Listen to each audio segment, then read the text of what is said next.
Welcome to the Unscripted Podcast. My name's Corby LaCroix, and the song you're hearing right now is called Great and Mighty One, available on Spotify, iTunes, or wherever you get your music. But for now, here's your host and my friend, Aaron Conrad. Great Redeemer, God of grace. All right, everybody, welcome back to Unscripted from my studios here in Old Hilliard. And my guests and I have been through it this morning. I feel like we're fast friends because we've had multiple technology issues, and yet here we are. And so why don't you introduce yourself and we will go from there. Hey, I'm Rick Eldridge. I'm in Orlando today, but the producer of the Mulligan movie that was in theaters in April of this year and is now getting ready to be released wide around the world in DVD, VOD, and every other way you can get it. So excited about that and happy to be here. And I'm so thankful you're here and thankful that you're patient with all of our technology issues. But one of the things that we mentioned earlier in our little conversation was that BMG is one of the companies that will put this film out in other platforms. And I told you, I think I owe BMG money. So from my college days when they were 6 CDs for $1 or whatever. Well, you know what? It's a story about mulligans, do-overs. So we all get those. You know, we get a do-over on the show. We get to start over. You'll probably get a free pass on your early. That's right. Selling from BMG too. So no sweat. The irony of starting this interview over again because we took a mulligan is not lost on me. It's not really.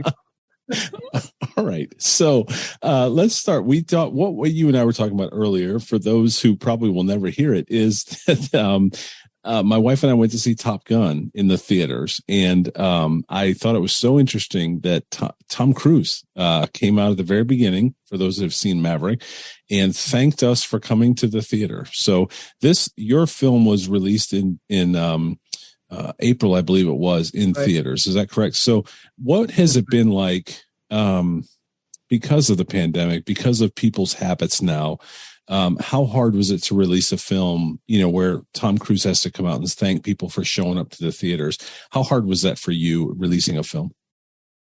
It is risky. I mean, you spend a tremendous amount of money to make a movie and get it into the marketplace, and another tremendous amount of money in marketing the film to get it there. And people's habits have changed to some extent. I believe we're probably at 40 or 50% of what pre-COVID, theater goers would number. Top Gun being kind of an exception to that, but even in Tom Cruise's message, he was basically thanking his audience. Yes, thank you for coming back. I mean, they waited almost 2-3 years to get that movie out. Because they had such an investment in it, and he took the time to do that. It was very remarkable and very unusual too. But it's a different day that we're in today. I mean, our habits have changed. I don't go to movies as much as I did even before COVID myself, and I vote for them as an Academy member. We have our Friday night date nights, and that's probably what we do most Friday nights is go to movies. Right. But we find ourselves actually doing different things now. And I think many people do. The movie releasing for us in April was really before the big summer push. And some theaters were just beginning to open. And if you can imagine, go back another 6 to 8 months, that's when we start our marketing campaign on the film. Right. A lot of theaters were not open yet. Mm-hmm. So, it was really, what do we do here and how do we do it to most effectively drive people to theater? Fathom Events did a great job with that for us. And we had a very successful theatrical for today's world. We were number 2, number 3 in the marketplace the days we released. Number 2, 3 in the marketplace today is not the same as maybe it would have been 3 years ago. Sure. In terms of volume, in terms of grossing in the theaters. But I think because we've changed our habits, we've opened up a lot of other opportunities too. And of course, with the video on demand, we're very excited about what that'll do for us and other multiple opportunities we have to get the movie out into the marketplace. But it's a different way of thinking, and I think if you look at culture, you look today at how we do most things, we think a little differently, So you roll with that. You do what you got to do. I love that this movie is called The Mulligan, because I think for all of us since 2019, I don't even remember what year it was now. We've all been kind of doing a mulligan. We've been doing a do-over. We've been figuring out our lives in many ways. So let me ask you, when did you start filming? When did the concept start? Because I have to assume by the time you got to actually filming, you were probably somewhere in the pandemic. Is that correct? That's right. And I tell people often the movie got its own mulligan. Right. The book which Ken Blanchard and Wally Armstrong wrote, was a year in making the screenplay and putting all that together. And then we were February, I think it was, moving into North Georgia I think we were about 75 people in the room when the talk about this pandemic thing started coming up, and nobody really knew what was going on. And I was 2 weeks away from, bringing in all of our actors. We were, spending a lot of money on prep to get the movie started. And we heard the edict from the governor of Georgia at the time that said, and here was the first thing. And you remember it kind of, the narrative changed as we kind of began to understand what we had. Right. But the first thing was, if you have more than 10 people in a room in the same place, you need to disband. Wow. And that was the first thing that came out. It was from the governor of Georgia. And so I'm sitting in my office and I get this notice and I look around in the bullpen and I'm thinking, well, we're a little more than that. And so I looked into it. Again, I had to do the research. I knew there was a pandemic coming. Everybody heard about it, but what does that really mean? Right. And sure enough, we had to make the decision to call all the actors and say, don't come, and cancel flights and tell 75 people to go home. Wow. And I don't know when we're coming back, but go home. So, a financial, huge disaster, and a big letdown for everybody that was excited. And we're, it's like getting ready for the Super Bowl. You're getting pumped up for the game, and we're 2 weeks away. And now we're shutting it all down. So you had to shut down. Did you have to shut down production completely? Or because it is, my thought in the top of my head is, knowing what we know now, you could do some things outdoor, So could you shoot golf shots outdoor? Or if you had it to do over again, would you do that now? Or were you just shut down completely? We were shut down, and it became a mandate. I mean, at the time, again, it was, the first thing was, they were trying to make it up as they went along, but it was 10 people in a room, and then it became, okay, you got to have 6 feet between you. And then, masks, we got to do the testing thing, and we got to do all this other kinds of stuff. We waited and then came back together exactly a year later. By then, we at least knew what we were dealing with. The unions that we work with, the Screen Actors Guild, the Directors Guild, had put protocols in place that we had to follow, and even that was a way different thing, because now, here before we were, you go make a movie, it's everybody's working together. There's a lot of closeness. There's a lot of connectivity with people. I mean, and now we're dealing with this 6-foot barrier. We're dealing with we've got about 200 people on set that by union protocols have to be tested 3 times a week. Wow. And that, which is not cheap. Right. And so we literally had to hire a unit medical team, which wasn't in the budget, to come on board just to manage the medical piece of it. We had to have protocols in place to say, well, what if one of our actors, develops COVID? What if we have exposure to the camera crew? One guy's got it, then we got the whole camera crew that's now been around this guy. What do we do with all that? Really, really difficult challenges to face. But we got our mulligan. We were able to come back, and so the mulligan got a mulligan, and we got the movie made, and miraculously we got it done without any big stops and starts. I mean, we were very, very careful. We the beauty of it is we were outside, as you say, a lot of the time, so we could do some social distancing. We had to create some facility around that to make sure that everybody had all the accommodations they needed over and above what we would normally have done, but we were able to do it and get it done, and that it was a challenge. It was a definitely a different way to make a movie, but the beauty of it too, I think, on screen, you don't see that. It's we even struggled with the how you do a lot of the times when you're doing behind the scenes, where you'll have a camera taking pictures of the pictures, and then you get this bonus material, which is the behind the scenes stuff. We had the kind of weird discussions of, now wait a minute, he's got a mask on and he's running a camera, and now we're talking about him behind the scenes with a mask. Do we want to get him to take his mask off? And it's like, oh no, we can't do that because we're making a movie and protocols is so. Right. You have all these things you have to run with, but it was quite interesting, and we're very pleased with what came out of it, and the performances, the beauty of the locations. It worked really, really well, but it was a huge challenge.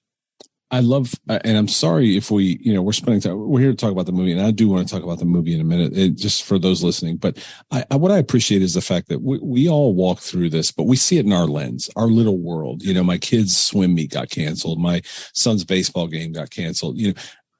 Think about this for a minute. For anyone listening, like, there's other people too that, maybe you didn't have to go to work anymore. Maybe you got to work from home. And, for every single person, every single listener, I don't know where this lands, but everybody was different. But so thankful that you would give this perspective as someone trying to create a film in the midst of this and the challenges that you faced. We all had our own quote unquote challenges. And I mean that very, because you should put them in quotations.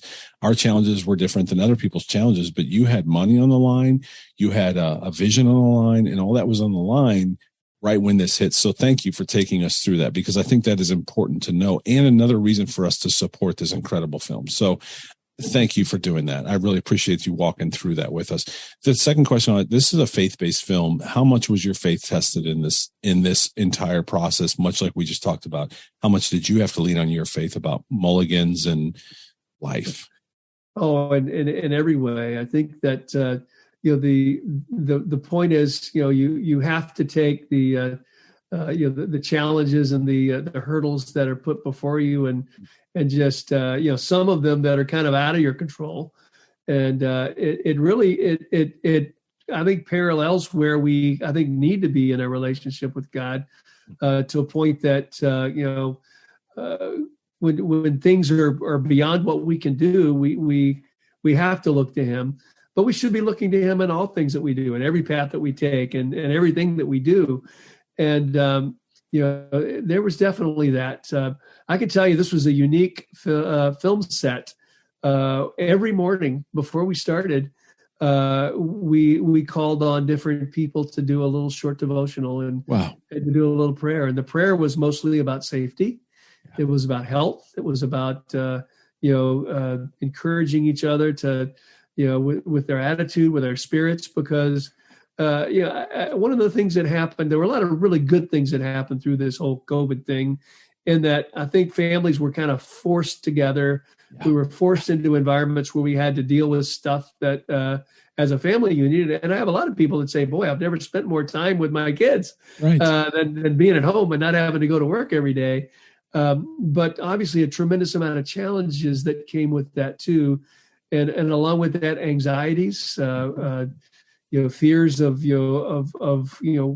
what could happen to me, and then very real things that we experienced with loss in families and friends and people close to us. I don't think there's anybody that wasn't touched in all of those ways. So we felt it was very important that we pray for those anxieties, those fears, the issues we were dealing with on a daily basis. And so in many ways, although we were not physically, giving hugs and attaboys and high fives, it brought us closer, and it really, we were there overcoming obstacles together and dealing with things that were beyond our control. So and those are the times we seem forced more to look to God. Well, like I say, we should at all times, but that we really experienced in a great way.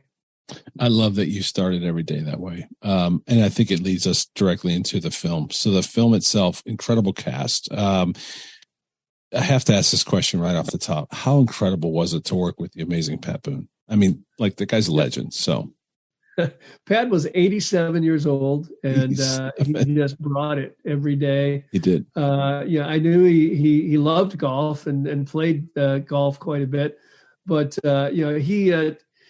he was on every day. He had all the energy.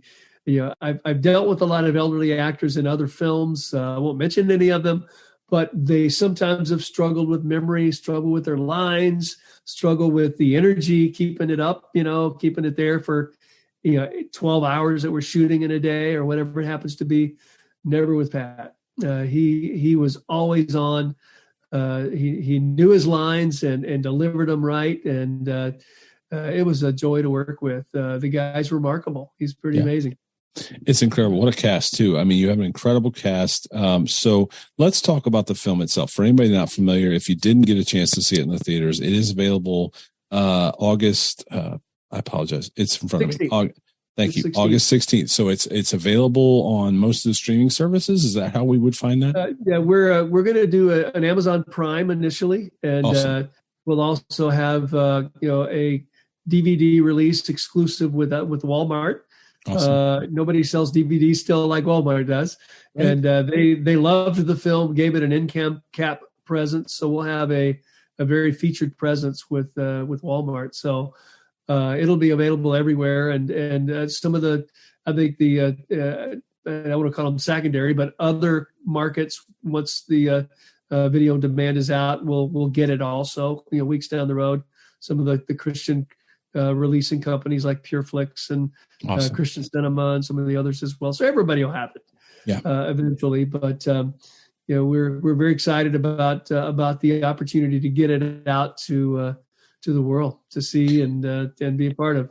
One of the things that happened in our campaign, we had, like I say, we had not as great of a theatrical as we'd love to have had, but we had pre-COVID, post-COVID, we were number 2 in the marketplace nationwide with our theatrical, which is amazing. Pretty good.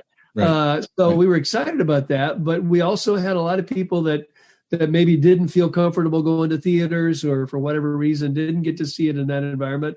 And we've gotten a lot of calls, a lot of social media responses of, how can I see the movie now? Where can I see the movie now? So August 16th, we'll say you can see it everywhere and every day. So we're excited about that. In a post-COVID world and in a streaming world, just for this audience, that helps you, right? Like, because at the end of the day, like I'm going to tell you, I think Amazon Prime is highly underrated for their content. And most of us have Amazon because it's Amazon, right? Like that's what everybody uses.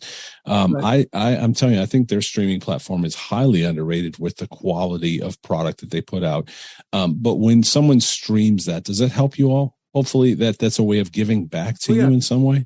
That absolutely does. Yeah, that is becoming a distribution norm in terms of getting product in the marketplace, and absolutely it does. Good. And the more response we get, kind of you kind of like anything else, the more in demand the product is, the higher response it gets, and the more that Amazon then puts back into it to build it. It just kind of rises all boats. Right. So we want to encourage everybody that just almost like theatrical, that opening weekend is so critical to a movie. Mm-hmm. Opening weekend and streaming and a DVD with Walmart, they'll continue to reorder, a day and date reorder. Very important. And so we're encouraging people to be there that weekend and help us that August 16th week. Yeah. So anybody listening to this, please, if you've loved this interview so far, it doesn't do anything for me. This is really about Rick and this film and his heart and his passion and the actors and what they had to go through. Put it on your calendar. Stop right now. Pause this podcast. Put it on your calendar. August 16th. Let's all get behind it because it's incredible. And it's a labor of love. It really is. And at this point, that's how we can support you because people aren't going back to theaters as we've already discussed. So, that being said, what's the movie about? Just in case anybody's listening and they're like, I don't know what this is about. What is it about? Well, we started our stories talking about second chances. Mulligan is a parable of second chances, is the byline for the movie. It's a second chance. And we told the story based on a book by Ken Blanchard, who's kind of the business guru of the world. 1 Minute Manager was his big first book, which sold, I don't know how many millions, a lot of them. And then Wally Armstrong, who wrote the book with him. Wally's a touring pro. So they got together and did this story around the game of life with golf. And so it's a beautiful basically telling of this parable through the game of golf. But it really deals with a corporate executive who has a lot of issues in his life. He has a very successful business. On the outside, he's driving the right car and looking the part. Right. He's got everything going for him. But behind the scenes, there's a lot going on. He's estranged from his wife, which has caused a terrible relationship with his son who hates him. And there's everything else is in turmoil. And what he doesn't know, and we learn through the course of the movie, is even internally with his business, there's some things going on that are going to upset the apple cart. And so he goes to this tournament that he's a sponsor of, and he gets paired with a real pro, which Tom Lehman, who most people know was number one in the world and won the British Open, won the Masters. He did a phenomenal role with the film, but he gets paired with Tom, and his goals are to impress Tom with what a great golfer he is and what a hot shot he is, what a big deal he is in the business world. And he has a terrible time. He just makes a fool of himself on the course, winds up breaking his club, over his knee on one of the holes. And at which point Tom Lehman comes up, puts his arm around him and says, you're not really that good to get that mad. It's just a fun line in the movie. But it's Tom who then introduces him, wants to get through with the round, and he's feeling pretty low about himself. And he says, you know what, I need to introduce you to one of my dad's buddies. They just call him the old pro, and maybe he can help you. And so that's how we introduce Paul, who's played by Eric Close. Eric from the Nashville TV series, from Magnificent Seven. Right. He gets introduced to Pat Boone, who is the old pro, and he thinks he's going to fix his golf game. And as the old pro digs into his life and begins to see the things going on in his world, Paul gets a do-over in life. And so that's the movie. And the beauty of it, I think, is because of the father-son relationship, the husband-wife relationship. We really broaden the base of a story that's not just around golf, but it's around life, and it affects everyone. And the thing that in testing the movie early on that we were very, very pleased with is to hear women say, this is not just a golf movie. This is something that I need to take my husband to. Wow. And or I need to take my teenage son to. And so we're excited about that. And that is what we hope to accomplish with it. How hard is it getting a crew? I mean, this is an amazing staff. It really is. The team that put this film together, you mentioned a few of the names. How hard is it to put together a team like that? Again, you did this in the midst of a pandemic. Did you so I'm sorry, offshoot, welcome to Unscripted. Did you I'm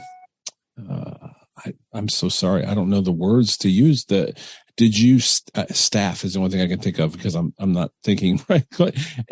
How did you equip this, how did you come up with the roster of people doing the film? I'm so sorry it took me that long to get to it. How did you, what's the word I'm looking for? Well, it's cast and crew. Cast. Thank you so much. How did you cast gosh, that was really hard. That shouldn't have been that hard. How did you cast this crew, and did you do it before the pandemic? This is an incredible cast. Yeah, we had everything in play, and this is an incredible thing too. We had 52 actors in the movie that had principal roles. That's a lot of people. And we had an ensemble cast of 8 that had very significant roles in the film. And everyone was cast, ready to come. And then again, 2 weeks before we send everybody home, one of the things that we thought of too is we'll never get 52 people back again. We'll be recasting. Who knows if Pat will be able to come? Who knows if Paul will be able to play his role? Remarkable thing, every one of our cast made it back. Wow. And we didn't lose a one. And it was kind of like, everybody's been in this incubator for this time because, I don't care, if you're an A-list actor in Hollywood or, you're working in a salt mine somewhere, you're quarantined. Right. Right. COVID. So everybody was dealing with the same stuff. And so everybody was anxious to work. So in that sense, it was, we felt that, there was an energy. There was like, yeah, we're going to work again. The crew that we used, we had our department heads that were phenomenal. Michael Seibel, who directed and also directed The Ultimate Gift with me many years ago, which was James Garner, Brian Dennehy, Abigail Breslin. Wow. Brought Michael back to work with me again, and we together kind of assembled a phenomenal crew of people, of filmmakers, of storytellers to do this. We had everything just kind of dynamic, it came together, and I think part of that was the fact that we'd been sitting around on our hands for how long, and everybody was ready to go back to work. Yeah. And it was quite remarkable that we just kept calling people, and they says, "Yep, I'm there." Wow. It's when you wait a year, things change typically, and people's schedules change, or I got this other movie I got to do, but there was none of that. It was they were ready, and so that was a phenomenal thing to see come back together. I have to think their perspective changes. I mean, it changed for all of us, our perspective. Yeah. So I have to think they came back. I think you mentioned this as you were saying that. They probably came back stronger and I don't want to say better, but you know what I mean? Like, I think we all came back ready to work harder because we realized we could miss it in a moment, in a one mandate, and we're all of a sudden we can't do what we love to do anymore. And so I think we all gathered that appreciation. Did you find that the actors I think you said this already, but it sounds like they came back ready to really, really get after it again. There was a bigger sense of purpose, I think, and I think that's happened across the board because we realized that a lot of things were taken away from us, call it freedoms, just call it whatever. But a lot of the things that we normally took for granted as they were taken away, it's like, wow, what do you mean I can't go to church Sunday morning? Right. What do you mean I can't do this? I can't do that. We always have pizza on Friday nights at our famous pizza place, but it's closed. What do you mean it's closed? What am I getting? Things changed. And so I think that really, that in many ways, we came together with a purpose, with the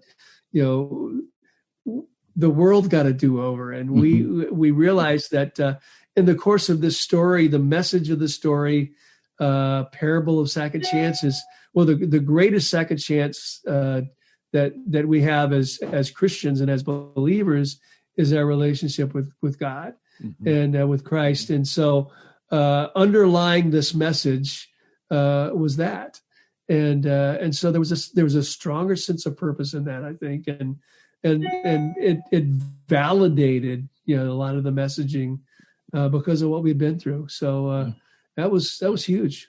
Yeah. Rick, your time has been amazing. You have been amazing in giving me a mulligan with our technology and things that have happened. And as evidence of the amount of dings that you're getting in email while we're on this interview, you are a busy man. And I'm so thankful for your time and this opportunity. Just I think for our listeners, I know myself, I'm fascinated by the entire process. And then if you inject what all of us went through in terms of a pandemic into a process that I still don't understand, it makes it even more interesting for me. And you've put together an amazing film. I hope everyone will August 16th, go on Prime, go on, the various places it will be available. Please support the film. It's so important. It really is, because we're not going back to theaters yet, unless it's and God bless Top Gun and Maverick, which was an amazing film. But, I think for most of us, we're not going back to theaters like we used to. And so the least we can do for those of you, the people like you that are working very hard, that's what we can do to support you, is to get behind, especially a film that has purpose, and an amazing purpose. I think all of us have been through a Mulligan, and if you haven't yet in life, buckle up, because you're probably going to need one. Incredible parable that we can all probably go through, and some of us have had multiple. So I'm just thankful for your time. Absolutely. Well, thank you for helping us get the word out. I appreciate that very much, and that's what we're all about now, is letting people know it's there. And thank you for being part of that. Appreciate it. Well, and as we said, I get to Orlando quite regularly for a friend of mine, and so next time I'm in Orlando, I'm gonna shout you out. We may have to get together. I'd love to continue this conversation over dinner, just you and I. There's so much I'd love to learn and hear. But let's get behind the film. So places they can find the film. Prime, you said Amazon Prime. Would be number one on August 16th. Are there others you mentioned? Yeah, well, Walmart will have a DVD release. Walmart, right. I also have it available on their online sites. Okay. Shortly after that, all of the Christian, PureFlix, if you subscribe to that, or Christian Cinema, there's several other streaming companies that will have it available also. And so it'll be far and wide. We have our international distributor, your friend BMG, that will have it across the world. So it's available everywhere. That's right. We're not going to put that out because I don't want to pay my bill over there. You can also find the trailers on YouTube, but is there a website as well? I assume there's a website. Yes. You can go to themulliganmovie.com or Facebook page, all of that. There's always updates and postings happening there. And so you can get, a wealth of information and stories about what happened while we were filming even. It's a lot of behind-the-scenes stuff there, too. So, awesome. I encourage you to check out the site. Check out themulliganmovie.com or go to our Facebook page, which is just The Mulligan Movie. And I will have that in this post as well. Thank you so much for your time. This has been awesome. Thank you for your grace and the Mulligan that you gave me in terms of the technology. But anyway, I'm so thankful for our time today. This has been wonderful. I so appreciate you so much and the opportunity to just spend some time with you. Same here. Appreciate it. Best of luck on the film. So it's themulliganmovie.com. Is that right? Yep. Mulliganmovie.com, August 16th. And please get behind the film. Thank you so much, Rick. This has been wonderful. Okay. Thank you. Thank you.